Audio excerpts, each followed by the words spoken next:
Hechos capítulo 1. Sabemos que hay muchas cosas ¿qué es lo que hace la iglesia, qué es lo que creemos? Hemos comenzado el libro de Hechos estudiando capítulo 1, hemos aprendido muchas cosas fundamentales, de hecho 3 cosas principalmente, y vamos a ver 2 cosas más hoy. Se recuerda la primera vez que nos enfocamos fue que ellos estaban firmes en su fe, sin duda, acerca de la resurrección de Jesucristo. Entonces, la realidad de la resurrección era algo real para ellos, sin duda. Y eso es muy importante, eso hablamos bastante.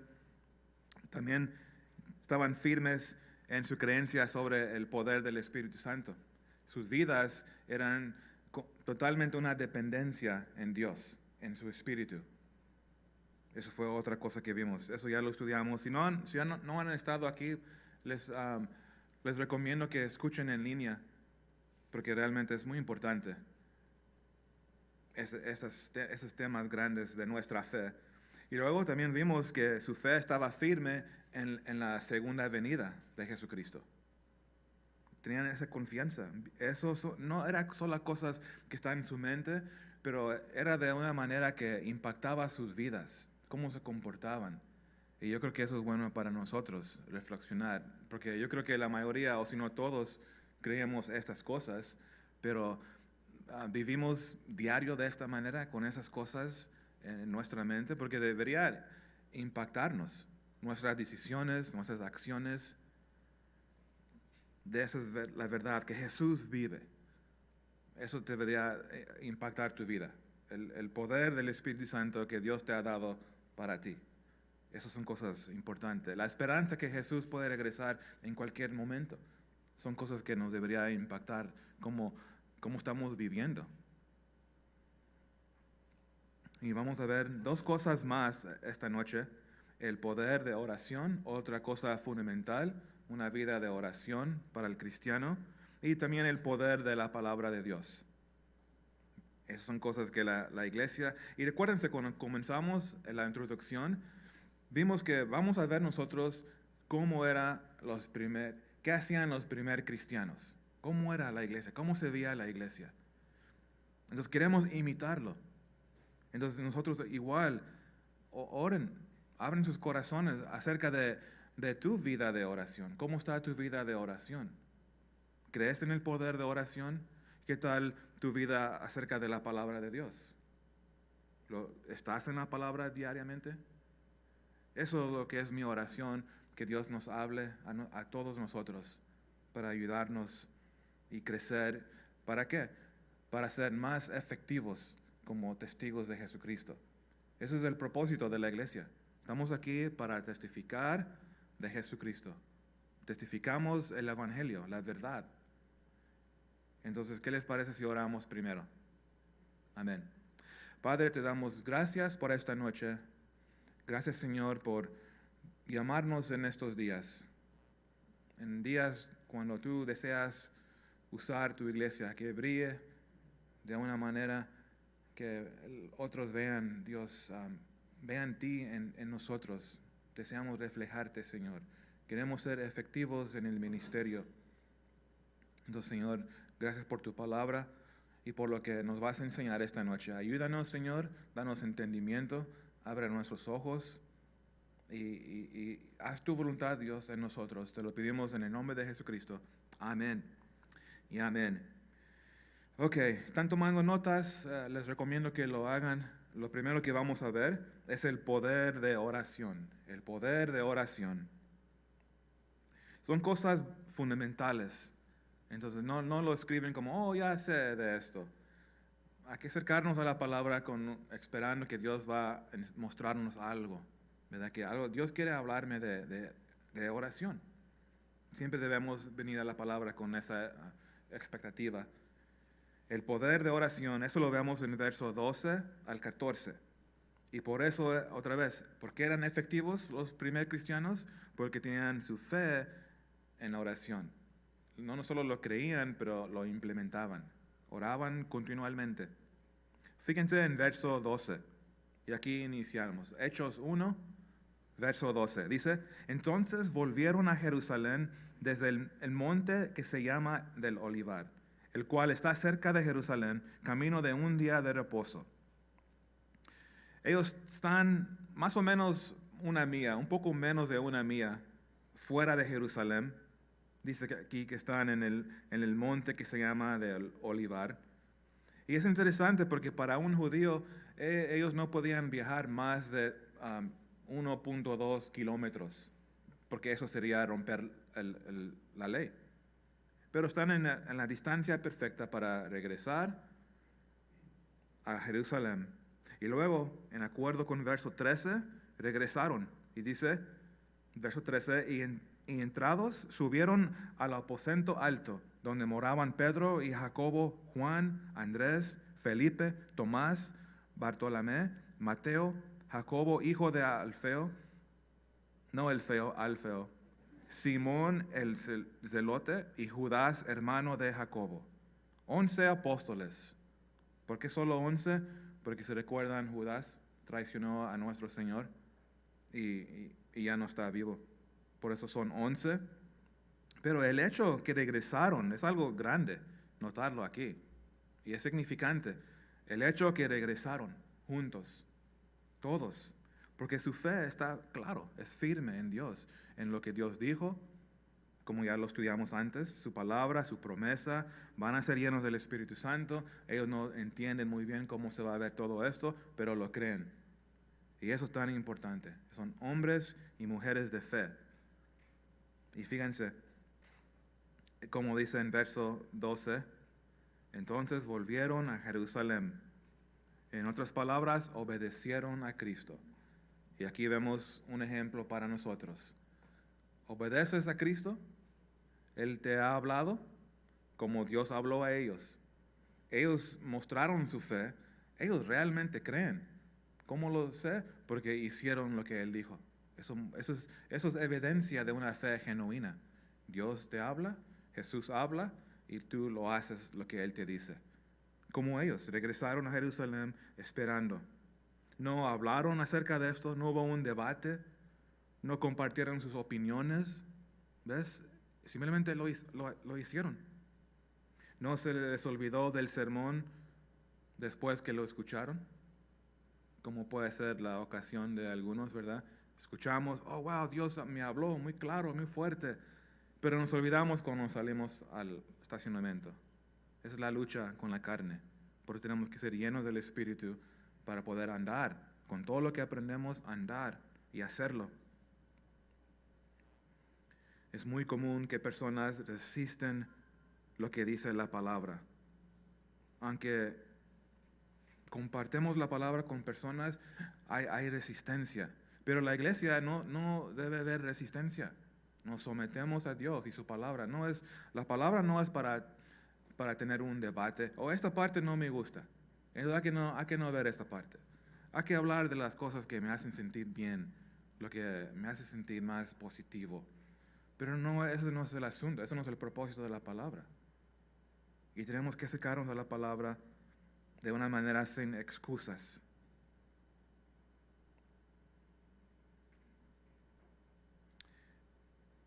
Ahora, les pregunto, ¿creen que su testimonio sería efectivo si estás caminando en desobediencia? ¿Creen que sería efectivo tu testimonio si estás en desobediencia? No, claro que no. Entonces eso es importante porque vamos a ver pronto en capítulo 2 que viene sobre ellos el Espíritu Santo, pero hay que no olvidar, ellos eran obedientes. Su fe en la resurrección, su fe en el poder del Espíritu Santo, su fe que va a regresar Cristo, su obediencia. Entonces estamos viendo cosas básicas que debemos cada uno examinar. Yo quiero que Dios haga como hizo en ellos. Yo quiero ver eso en mi vida. Entonces yo tengo que recordar esto. No pretender que es un juego. No es un juego. Es una vida entregada a Cristo. Y quiero obedecer. La iglesia queremos obedecerlo. Entonces vemos que los primeros cristianos tenían una creencia o una fe expectante. Ellos esperaban gran cosas de Dios. Y yo creo que entendiendo el poder de oración, igual tenemos nosotros que tener esta expectancia, esta fe, que Dios va a hacer cosas grandes. Nos acercamos a Dios en oración creyendo que Él es poderoso. Nos acercamos con confianza, no con duda, sabiendo que Él es bueno y Él va a obrar porque lo ha prometido. Y eso es lo que me refiero, creencia o fe expectante. Cuando realmente crees que Dios es Dios y Dios es todopoderoso, vamos a poder creer en el poder de oración. Mira, noten Efesios 3:20. Cada cristiano debería tener esto marcado en un lugar. Cuando entramos en duda, porque a veces dudamos que Dios puede hacer cosas. Efesios 3:20 dice, y aquel que es poderoso para hacer todas las cosas mucho más abundantemente de lo que pedimos o entendemos, según el poder que actúa en nosotros. Gran verso. Entonces hay que esperar grandes cosas. Ese es el tipo de fe que necesitamos nosotros para estos días. Él puede hacer más de lo que tú te imaginas, ni lo esperas. Pides por algo y Él hace algo. Son sorpresas. Esa es la aventura de fe. Cuando realmente creemos y oramos y lo hacemos, eso es vivir la palabra. Entonces ellos esperaban grandes cosas. ¿Tú esperas grandes cosas de Dios? ¿Esperas grandes cosas de Él? Espero que cada uno sí, que todos digan amén, porque Efesios 3:20 lo creemos.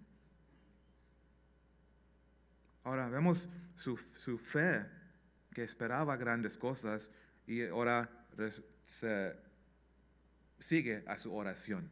Entonces eso fue su fe, ahora en acción es su oración expectante.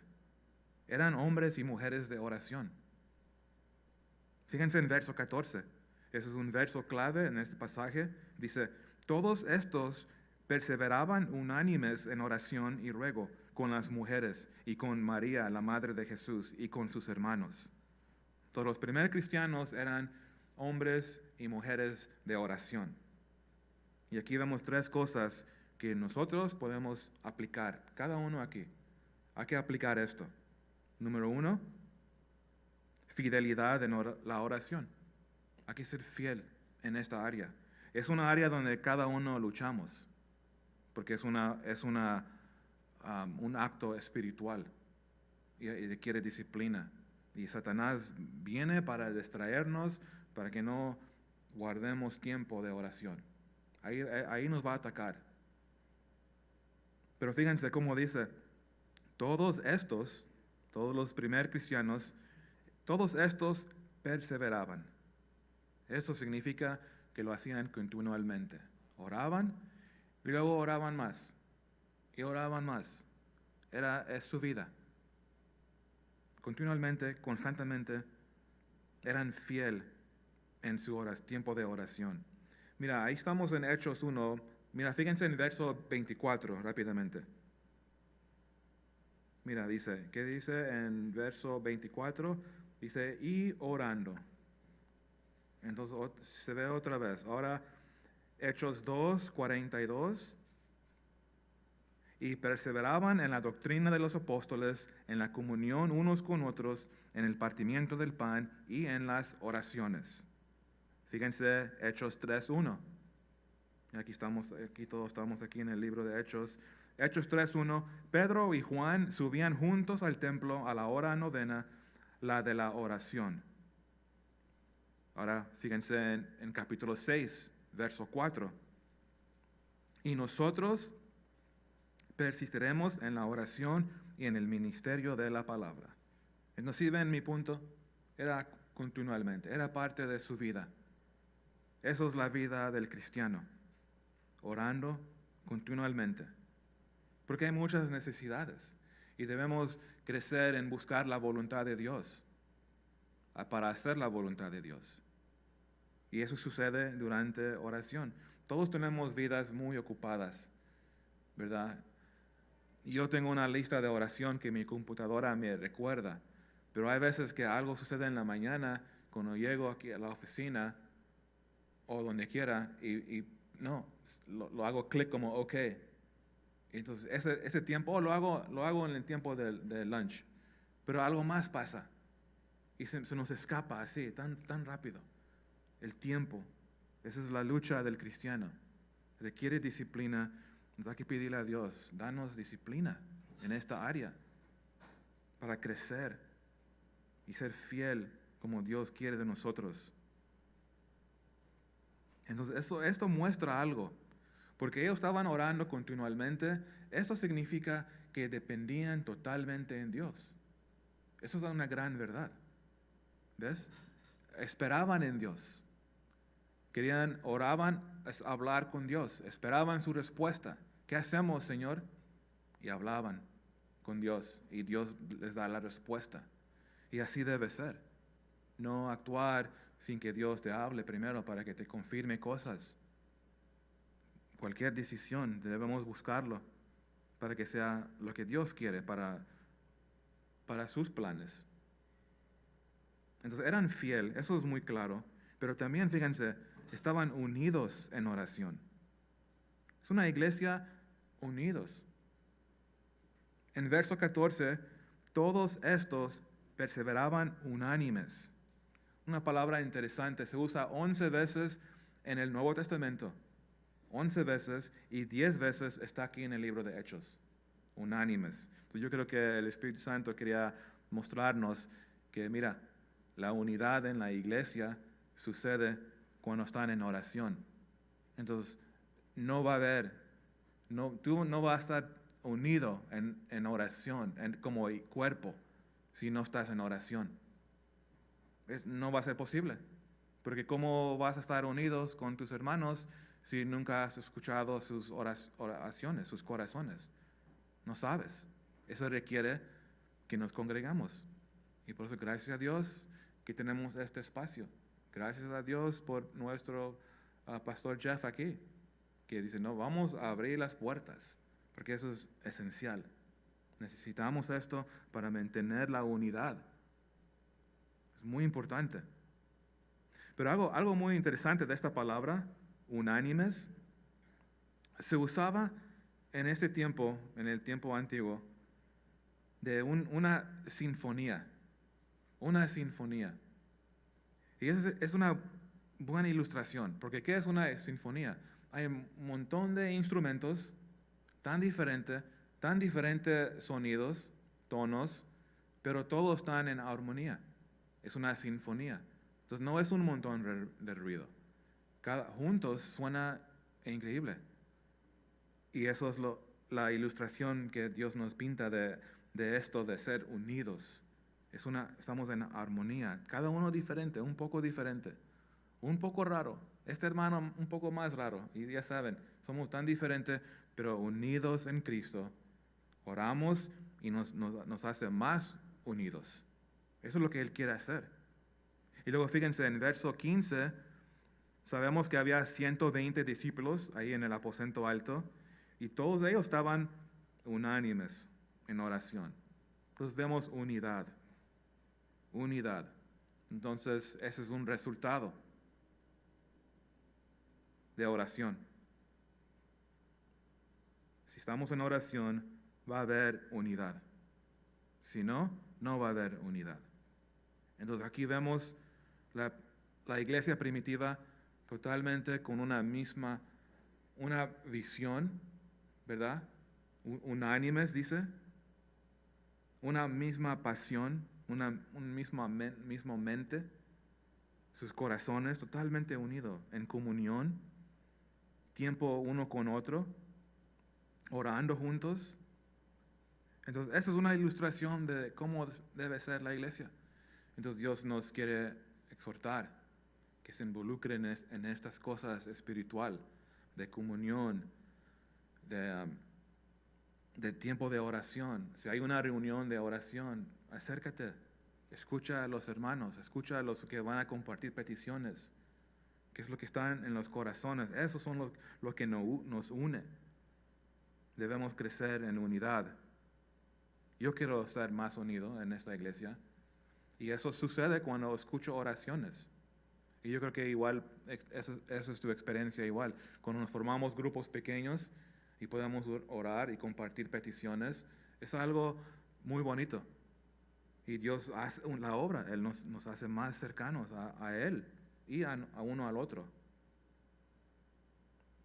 Y fíjense, fiel, unidos y sinceros. Sinceridad en oración. Al fin del verso 14 dice que estaban con las mujeres y con María, la madre de Jesús, y con sus hermanos. Entonces, eran sinceros, abiertos. También puedo decir, abiertos. Entonces, no nomás eran los apóstoles, porque a veces podemos pretender que solo los apóstoles deberían estar orando. Y aquí no es lo que se ve. Aquí no hay una calificación diferente. Era un grupo de 120 personas. Los apóstoles, vamos a orar todos. Nadie está muy alto para ser como excluido.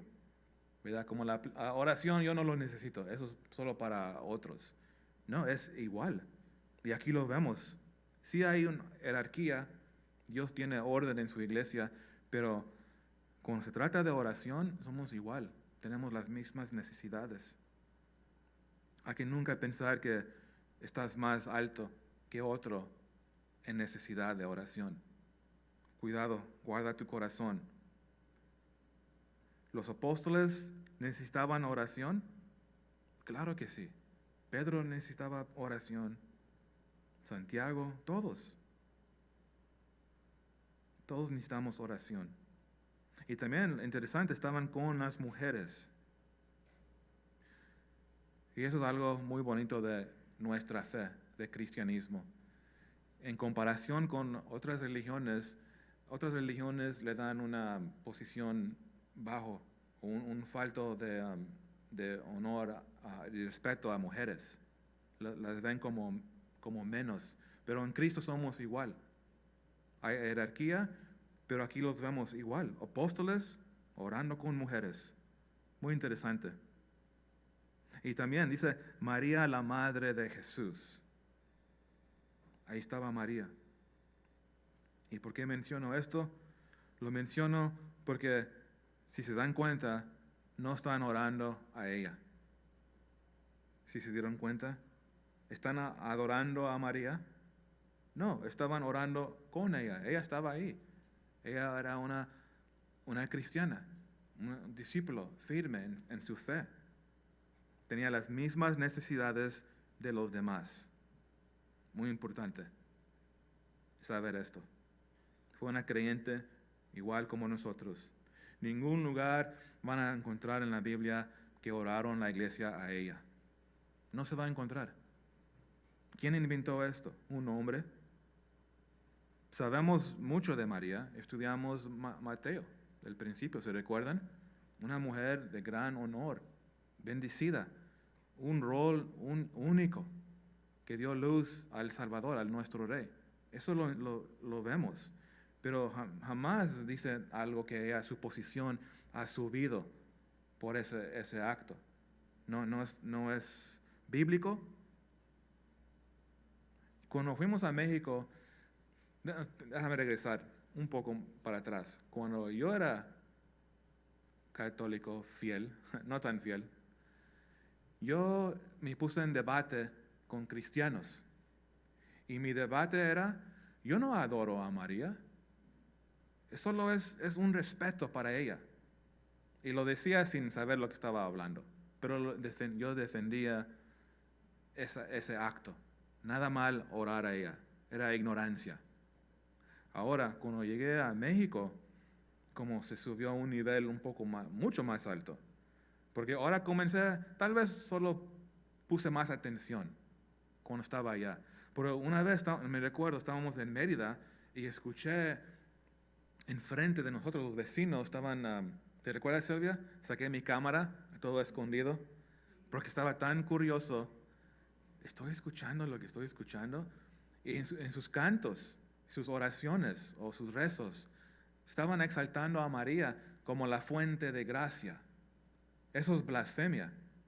porque están poniendo en posición igual que Dios, porque la fuente de vida y de gracia es Dios. Entonces ellos, y ahí vi, esto es más fuerte aquí, y nunca he visto esto yo aquí. Y por eso debemos orar por nuestra familia y amigos. Tenemos muchos amigos y familia, y los amo, pero creen, es algo horrible. Eso es idolatría. Dándole un atributo de Dios a otra persona, eso es idolatría. Y no se encuentra en la Biblia. Otra vez lo menciono. Fue como en el IV siglo cuando se comenzó más la veneración de María y más historias de ella. Pero ¿saben qué? Las historias los agarraron de los Babilonia. Hay una dios, goddess, se llama Semi-Faris, algo así. Y usaban esa imagen de ella, solo lo aplicaron a ella. Y comenzó, y entró la iglesia, los falsos profetas que Dios nos dijo, van a entrar falsos profetas, y lo hicieron. Entraron y agarraron gran parte, que cayeron. Y ahora a María, hay oraciones para María. ¿Y saben qué? Dios no escucha esas oraciones a María. No los escucha. Algunos creen que María es co-redentora. Es una mentira. Solo hay un redentor, es Jesucristo. Algunos creen que ella es mediadora. Otra mentira. Solo hay un mediador. Entonces imagínate, eso es lo que hace la religión y las mentiras. Engaña a las personas, ¿para qué? Para que no vayan a los pies de Jesucristo. Ese es el táctico clásico de Satanás.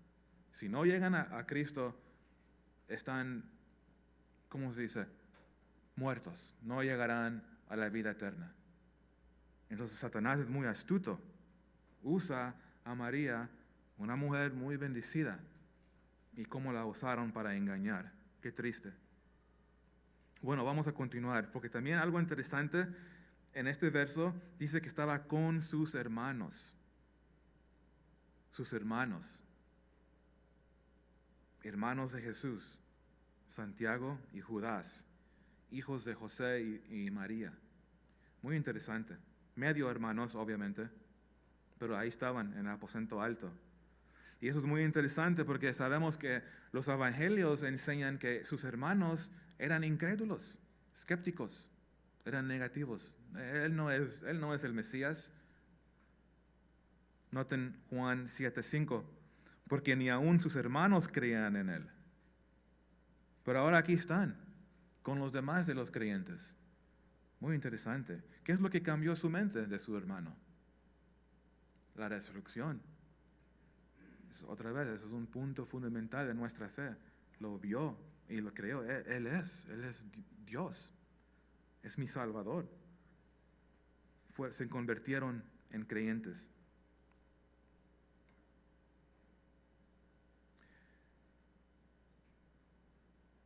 Yo me recuerdo cuando vine a Cristo, cómo luchaba en la área de oración. Me daba tanta vergüenza orar en frente de otros. Era algo horrible. Estaba tan torturado. Me recuerdo, era una iglesia pequeña, como solo la primera parte aquí. Y ahí estoy, solo. Y cuando oraban los hermanos, estaba tan nervioso, temblaba. Ok, hoy voy a decirlo por primera vez, voy a hacer mi primera oración pública. Y no lo hice. Porque tengo miedo. Tenía miedo de los que otros van a pensar. Y eso es pecado. Eso fue mi orgullo. Como estamos viendo los domingos, ¿verdad? Mi oración no era sincera. Pero yo les quiero animar que nunca se sienten como, no, yo no puedo.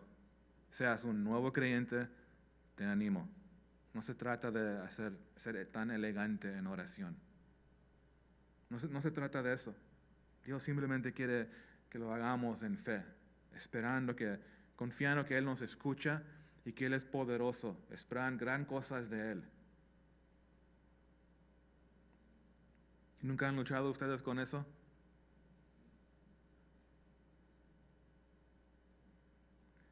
Entonces saben lo que estoy hablando.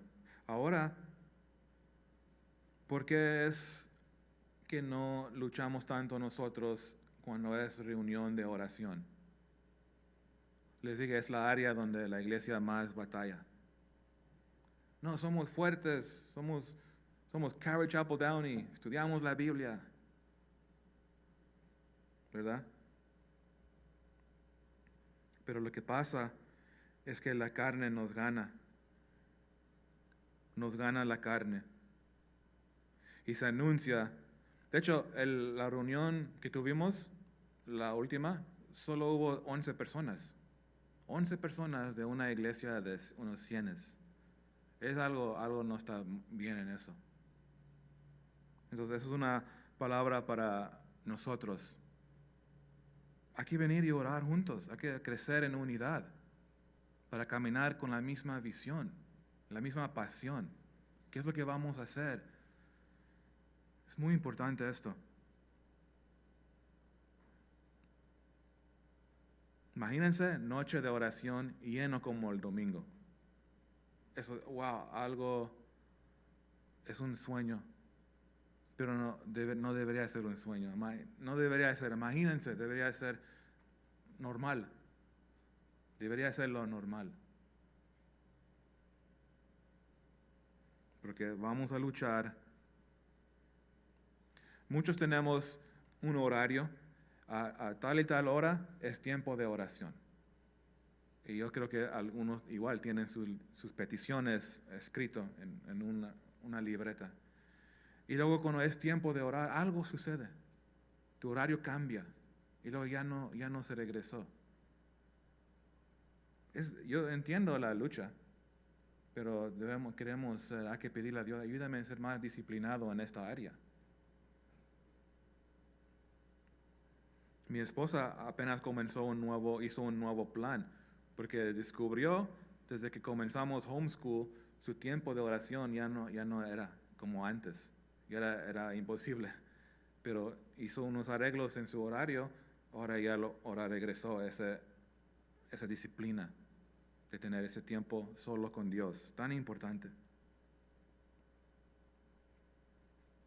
Ahora vamos a ver la segunda parte. Ya vimos el poder de la oración, eso era su fe, pero también su fe en la palabra, el poder de la palabra de Dios. Fíjense en verso 15. Dice, en aquellos días Pedro se levantó en medio de los hermanos, y los reunidos eran como 120 en número, y dijo, varones hermanos, era necesario que se cumpliese la escritura en que el Espíritu Santo habló antes por boca de David acerca de Judas, que fue guía de los que prendieron a Jesús, y era contado con nosotros y tenía parte en este ministerio. Este pues, con el salario de su iniquidad, adquirió un campo, y cayendo de cabeza se reventó por la mitad, y todas sus entrañas se derramaron. Y fue notorio a todos los habitantes de Jerusalén, de tal manera que aquel campo se llama en su propia lengua Aceldama, que quiere decir campo de sangre, porque está escrito en el libro de los Salmos, sea hecha desierta su habitación, y no haya quien more en ella, y tome otro su oficio. Verso 21. Es necesario, pues, de estos hombres que han estado juntos con nosotros todo el tiempo que el Señor Jesús entraba y salía entre nosotros, comenzando desde el bautismo de Juan hasta el día en que entró hasta el día en que de entre nosotros fue recibido arriba. Uno se ha hecho testigo con nosotros de su resurrección. Y señalaron a dos, a José, llamado Barsabás, que tenía por sobrenombre Justo, y a Matías, y orando dijeron, tú, Señor, que conoces los corazones de todos, muestra cuál de estos dos has escogido, para que tome la parte de este ministerio y apostolado, de que cayó Judas por transgresión para irse a su propio lugar. Y les echaron suertes, y la suerte cayó sobre Matías, y fue contado con los 11 apóstoles. Ok, antes de continuar, Les quiero mencionar dos cosas y le menciono esto porque sabemos que Satanás y este mundo está contra la palabra de Dios y siempre está atacando. Dice, oh, hay tantas contradicciones en la Biblia. ¿Nunca han escuchado eso? Que hay muchas contradicciones. ¿Cómo puedes creer algo así? Pero no es cierto. No hay contradicción en la palabra de Dios. Entonces les voy a mostrar dos que son muy común para que tú veas que la Biblia, si tú lo estudias, vas a ver que nunca hubo contradicción. Primero, acerca de la muerte de Judas. Supuestamente dicen que hay una contradicción, porque en Mateo 27:5 dice que Judas cometió suicidio. Que dice, y fue y se ahorcó, perdón. Se ahorcó, se colgó. Eso es lo que dice Mateo. Pero como acabamos de leer que escribió Lucas, en el verso 18, dice, cayendo de cabeza, se reventó por la mitad y todas sus entrañas se derramaron. Entonces, ¿cómo fue? ¿Cómo escribió Mateo o como escribió Lucas? ¿Cuál es correcto? Y la respuesta es los dos. Así es como pasó. Y no es algo raro para entender, de hecho no es muy complicado, porque sí se colgó, solo Mateo no explicó el detalle que escribió Lucas, porque imagínense, se colgó, ahí está en el desierto, y por horas, ¿qué es lo que pasa a un cuerpo? Se infla en el calor, imagínense. Se inflado y luego se rompió la rama o el rope y cayó. Y Lucas nos da el detalle, que es un poco disgusting, ¿verdad? Que sus tripas salen. ¿Ya comieron o no?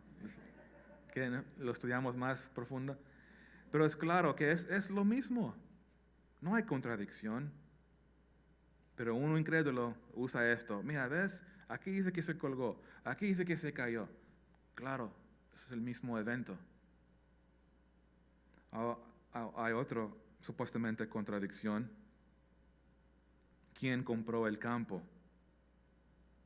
Porque Mateo 27, 3 al 10, dice que Mateo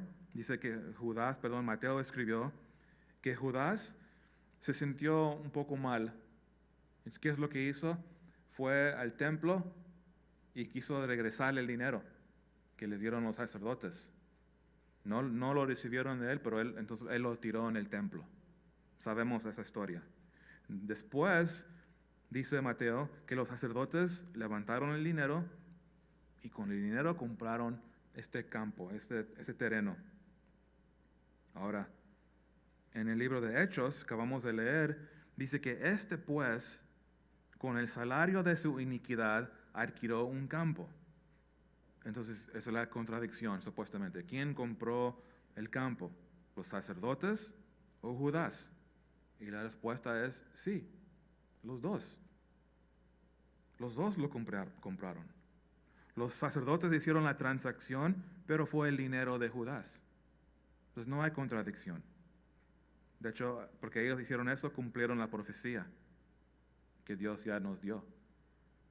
Entonces, es claro que Mateo y Lucas no están en contradicción, simplemente son complementarios la cuenta de cada uno.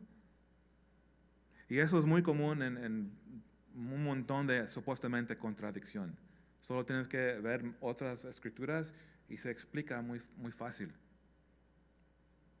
Pero Judas, su vida nos muestra algo, que podemos estar cerca a Jesús, pero tan lejos de Él, ¿verdad? Su corazón no estaba entregado a Cristo. Judas, qué triste. Quiere decir que hay unos que profesan ser cristianos, van a la iglesia, creen en Dios, hasta creer que Jesús es Dios, pero realmente no han entregado su vida, no lo han recibido en fe. Y eso es triste. Pues puede ser como Judas, tan cerca, pero perdido. Ahora, regresando al punto principal, estamos bien hablando del poder de la palabra.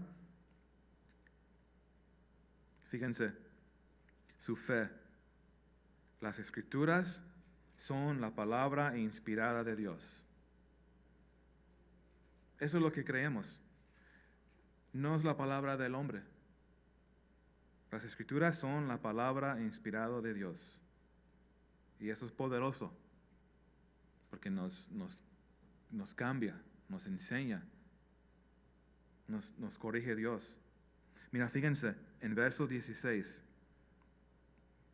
dice, varones hermanos, era necesario que se cumpliese la Escritura. Ahora, la profecía que se refiere está en verso 20, Pedro lo cita. Mira, ahora brincan al verso 20. Dice, porque está escrito en el libro de los Salmos, sea hecha desierta su habitación y no haya quien more en ella y tome otro su oficio. Pedro está citando Salmo 109, verso 8. Salmo 109, verso 8. Y trata con el reemplazo de Judas. Pero hay que poner otro apóstol, como cayó Judas. Entonces Pedro sabemos que él fue un hombre entregado a la palabra, un estudiante de la palabra, estudiaba profecía. Entonces Dios en Salmo habló de un reemplazo, muy interesante. Entonces Pedro se recordó, oye, yo me recuerdo que Dios dijo algo esto en el Salmo. Entonces era un estudiante tan importante, porque esta palabra que Dios trajo a su mente fue lo que lo dirigió para hacer lo que hizo el siguiente.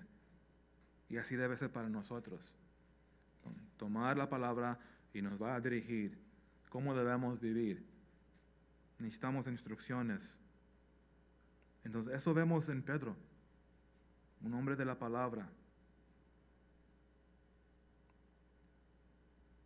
¿Tienen un plan de lectura? Ahí comienza.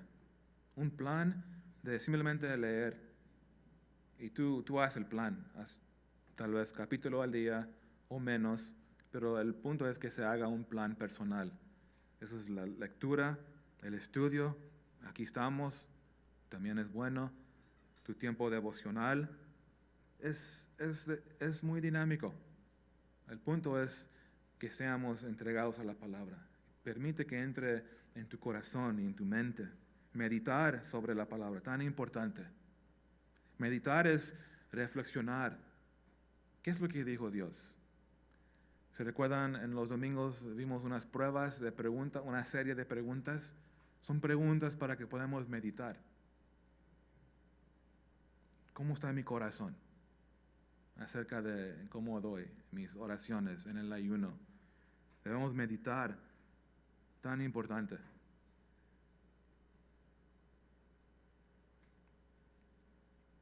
Cuando hablamos de la palabra de Dios, ¿saben que hablamos de Jesucristo? Porque en Juan 1:14 dice que el verbo, ¿quién es?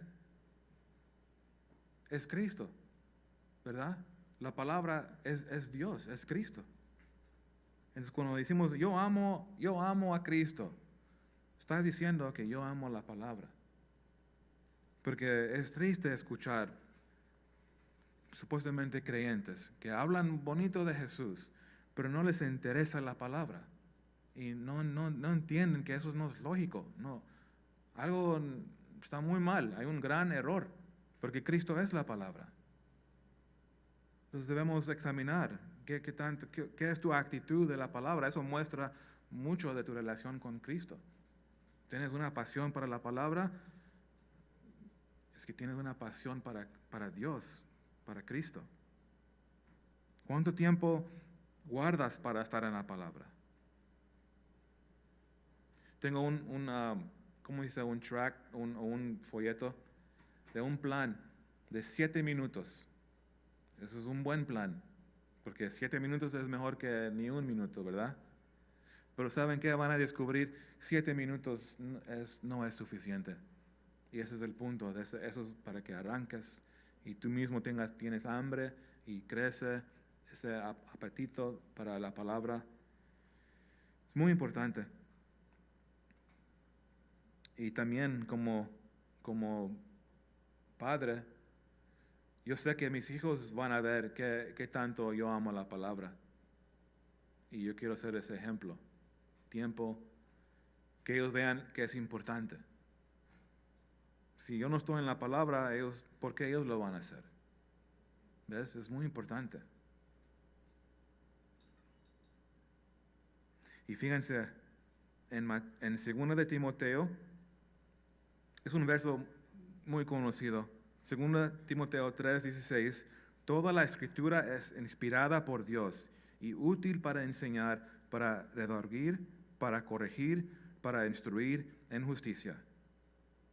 Entonces, Pedro reconoció esto, que la escritura en el Antiguo Testamento que él tenía fue de Dios, inspirado por Dios, y lo dijo. Entonces, eso es lo que eso es fundamental. Los que no creen que esto es de Dios, realmente no son cristianos. Y hay unos grupos que dicen que no, esta parte no es inspirada. O Dios, Cristo realmente no dijo esto. Y es una mentira, porque aquí lo dice. Toda la escritura es inspirada por Dios y útil. Entonces tu actitud de la palabra es muy significante. Porque si realmente no es de Dios, entonces, ¿para qué vas a obedecer eso si es del hombre? Porque queremos obedecer a Dios. Y luego en 2 de Pedro 1:21 dice, porque nunca la profecía fue traída por voluntad humana, sino que los santos hombres de Dios hablaron siendo inspirados por el Espíritu Santo. Eso quiere decir que los escritores como Lucas, como Mateo, no fueron sus propias palabras. Sí fue su estilo, porque cada uno tiene su estilo, pero fueron movidos por el Espíritu de Dios. El origen es de Dios. Y por eso es lo que se refiere que es inspirada por Dios. El Espíritu Santo, Dios moviendo sobre el corazón de estos hombres que los usó para escribir esto para nosotros. Quiere decir que es la autoridad de Dios para nuestras vidas.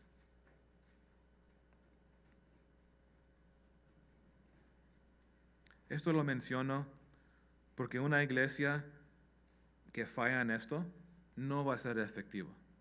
Estamos hablando de la iglesia que fue efectivo para Cristo, ¿que no? Entonces esta verdad, las escrituras son la palabra inspirada de Dios, es algo fundamental de nuestra fe. No es algo ligero, es igual de importante como creer en la segunda venida, que la palabra es inspirada por Dios. Así vamos a ser efectivos, creyendo. Así podemos ver qué es lo que dice la Biblia.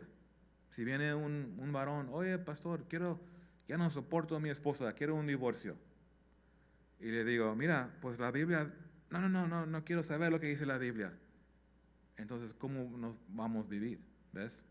El cristiano, un discípulo, aunque no le gusta, es, ¿qué dice la palabra?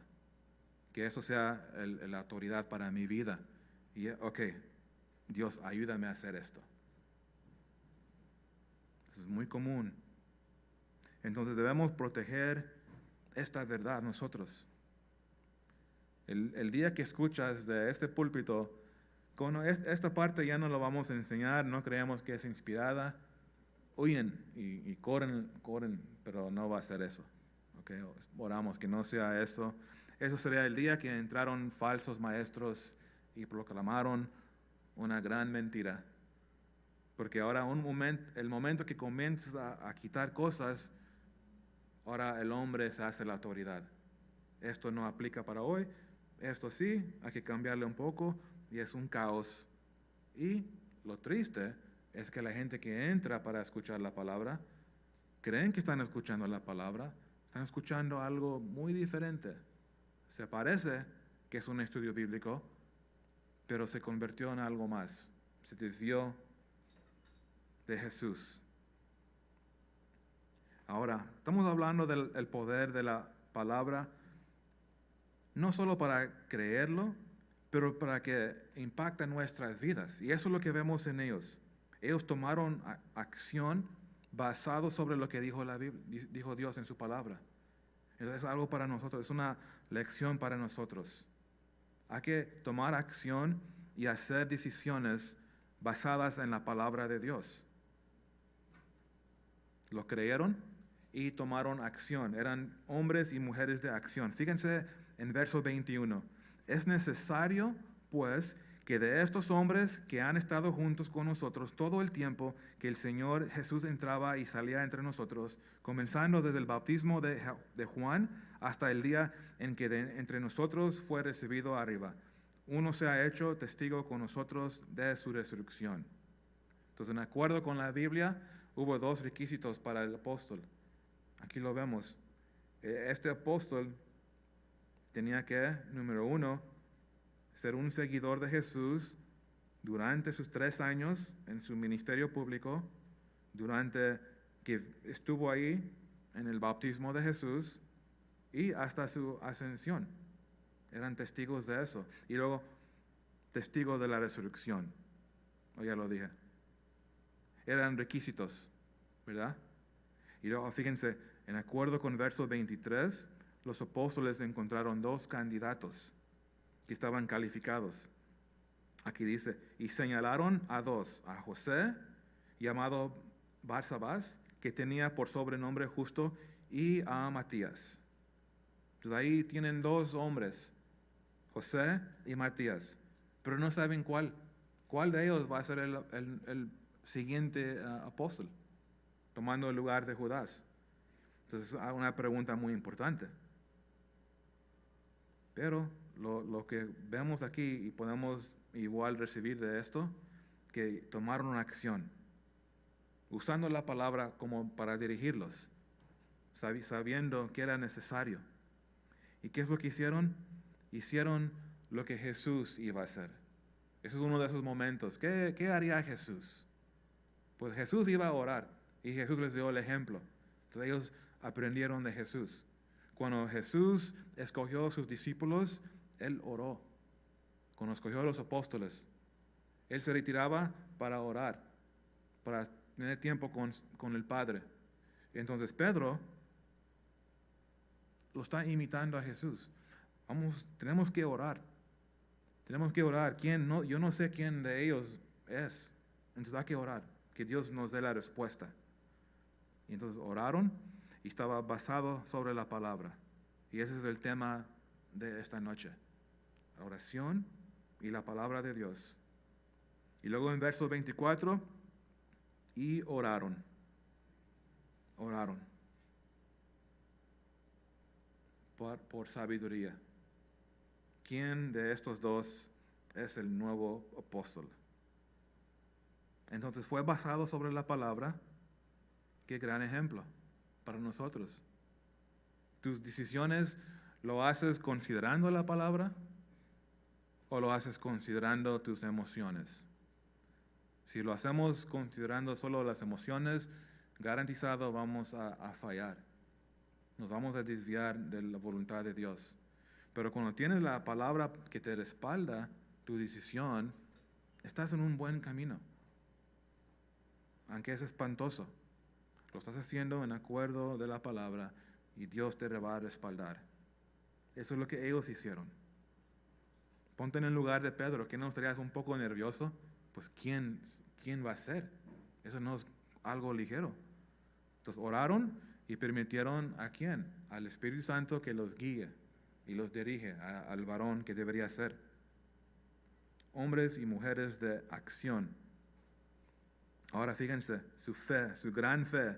Fíjense su oración. En verso 24. Y orando dijeron, tú, Señor, que conoces los corazones de todos, muestra cuál de estos 2 has escogido, para que tomen la parte de este ministerio y apostolado de que cayó Judas por transgresión, para irse a su propio lugar, el infierno. Y dice, y les echaron suertes, y la suerte cayó sobre Matías, y fue contado con los 11 apóstoles. Entonces aquí mostraron su fe. Totalmente la fe, Dios va a escoger, Dios va a mostrar, Él va a revelar quién es el apóstol.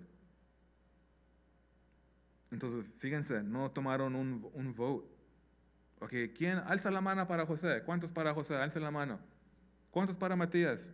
Ok, parece que están empatados. ¿Qué hacemos? Hay que votar otra vez. No, ellos no hicieron eso. Ellos oraron creyendo que Dios ya lo escogió. Dios ya lo sabía quién va a ser. Entonces ellos solo querían que Dios lo muestre, esa voluntad de Él. Eso es lo que hicieron. Echaron suertes, algo muy interesante. Y esto no fue como rock, paper, scissors. ¿Saben ese juego? Roca, papel, tijeras. A ver quién va. No fue así. Porque echando suertes en el Antiguo Testamento fue un método que pueden discernir la voluntad de Dios. Pues eso no era algo raro. De hecho, los sacerdotes echaban suertes para determinar de cuál animal iban a usar para el sacrificio. Eso se ve en el Antiguo Testamento. Pero aquí dice, la suerte cayó sobre Matías. Y algo importante de notar aquí, porque podemos decir, pues hay que hacer lo mismo, suena muy, muy divertido, echar suertes. ¿Quién va a ser el nuevo esto o el nuevo es? Echamos suertes. Esa es la última vez que se ve esto. ¿Por qué? Porque en capítulo 2, ¿qué es lo que pasó? Cayó sobre ellos el Espíritu Santo. Entonces ya no es necesario echar suertes, que Dios muestra su voluntad de esa manera. Ahora, porque tenemos el Espíritu, tenemos su palabra, Dios nos muestra su revelación, su decisión, su voluntad. Entonces algo interesante, porque es una pregunta común. ¿Por qué no lo hacemos todavía? Y les dije por qué. Porque el Espíritu Santo en este momento todavía no había caído sobre ellos. Algunos dicen que lo que los apóstoles hicieron fue mal. Dijeron que no, el apóstol no es Matías, es Pablo. Interesante, ¿verdad? Estaban equivocados los apóstoles, brincaron adelante de Dios. Porque en capítulo 9, el libro de Hechos, vamos a ver que Dios escogió a Pablo. ¿Verdad? Entonces, no, eso era un error. Los apóstoles lo regaron. Otros dicen que no, ellos le pusieron un límite a Dios porque solo les dieron 2. Entonces algunos lo ven como eso fue su error. Deberían entregarles más para que Dios pueda escoger. Pusieron un límite en Dios. Algunos dicen que no, nunca deberían echar suertes, porque eso es como por chance, ¿verdad? Pero fíjense, noten algo interesante. En Proverbios 16:33, la suerte se echa en el regazo, mas de Jehová es la decisión de ella. Les dije, esa es una práctica común. Bueno, no tan común, pero no era algo de locura sin fe, era algo que Dios le gustaba para mostrar su voluntad. Entonces, tomando todo esto en cuenta, Proverbios, la profecía que citó Pedro en los Salmos, suertes que Dios lo usa, nos muestra que Matías sí era el apóstol. ¿Cómo puedo estar tan seguro? Pues si se dan cuenta, en capítulo 2 de Hechos, fíjense en el verso 14. Ese es después del día de Pentecostés. Ya cayó sobre ellos el Espíritu Santo. Dice, Hechos 2:14, entonces Pedro ya está lleno del Espíritu, eso ya lo sabemos, poniéndose en pie con los 11, confirmando, con los 11. Entonces no solo Pedro afirmando con los 11, pero también el Espíritu Santo inspirado a Lucas, el autor, para escribir esto. Entonces los 11 aquí con Pedro son los 12 apóstoles. Entonces Matías es el apóstol número 12.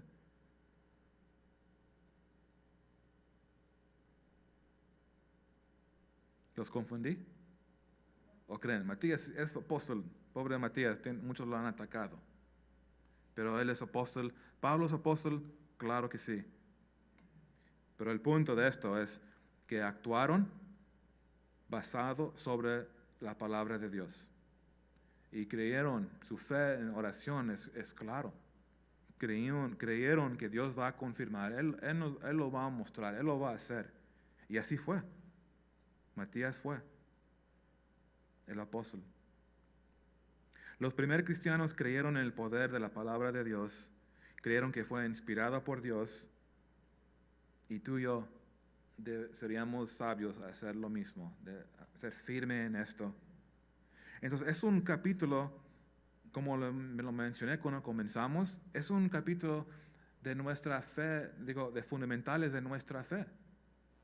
Es algo bueno para recordarnos, porque esas son cosas que Dios los usó por esas creencias fundamentales. Número 1, como un repase, si los quieren notarlos, los primeros ya los vimos antes, creyeron en la resurrección de Jesucristo. Esta realidad totalmente los transformó. El hecho que creyeron Jesús vive los impactó tanto que realmente se rindieron. Dios, tú eres real, tú eres el quien tú dices que eres, Él es el Mesías. Yo quiero seguirte a ti, yo estoy contigo. Eso es muy importante, porque sabemos, porque la resurrección, ¿qué es lo que significa? Quiere decir que tú estás firme en el hecho que Dios te perdonó. El hecho que Él vive confirma eso. No tienes que tener dudas. ¿Soy perdonado?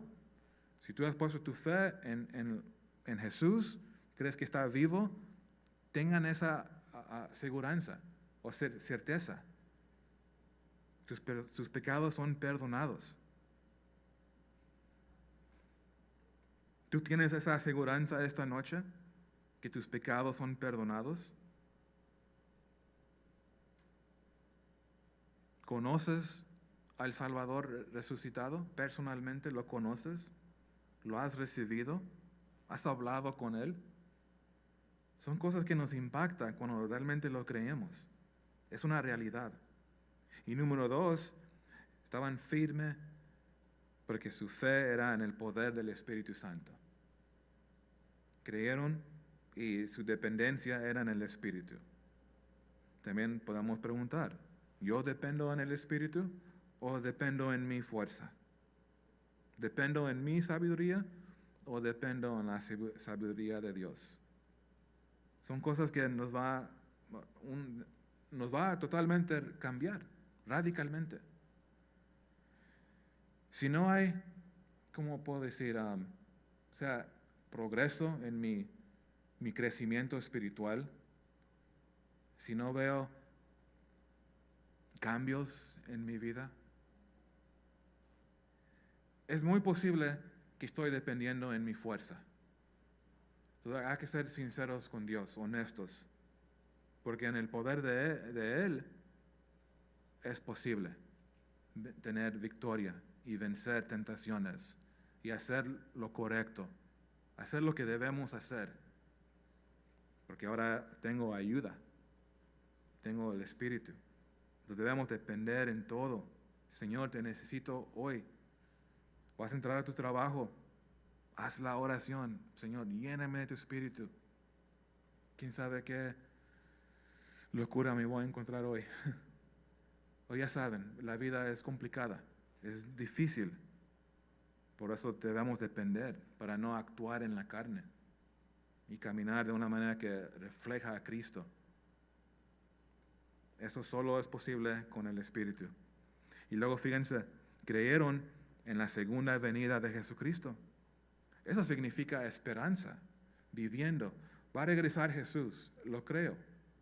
¿Crees que Jesús va a regresar? Eso nos impacta. Nos impacta. Y esa esperanza. Y luego lo que vimos hoy, creyeron en el poder de oración. Alababan a Dios, oraron, estaban unidos, confiaban que Dios va a hacer más de lo que esperan. Y eso me animó mucho a mí. Porque a veces mis oraciones son como muy weak, como, no, Dios va a hacer más que esto.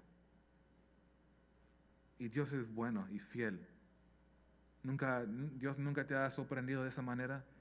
Como, wow, Dios, yo nunca vi esto, pero gracias por tu misericordia, tu gracia. Fue mejor de lo que esperaba. Y luego creyeron que la palabra, que es la Biblia, fue inspirado de Dios. Tenemos la autoridad. Estamos viendo qué es lo que Dios dice.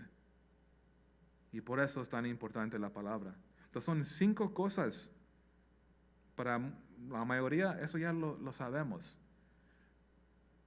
Y es bueno estar firme en esto. Estas cosas nunca debería aburrir. Hablando de esto, la resurrección. Son cosas, por eso tenemos comunión. Haz esto en memoria de mí. Cubre esto. Haz esto en memoria de mí. Hay que mantener esas cosas, lo básico. Ser fuerte en esto. Si tú quieres discipular a una persona, quieres ayudar a un nuevo creyente a crecer, ayúdalo a estar firme en esto. Tal vez van a querer aprender otras cosas. No, muéstrame algo más. No, dile, no, aquí comenzamos. Que estés firme en esto, que no tengas duda y luego Dios construye sobre eso una fundación firme.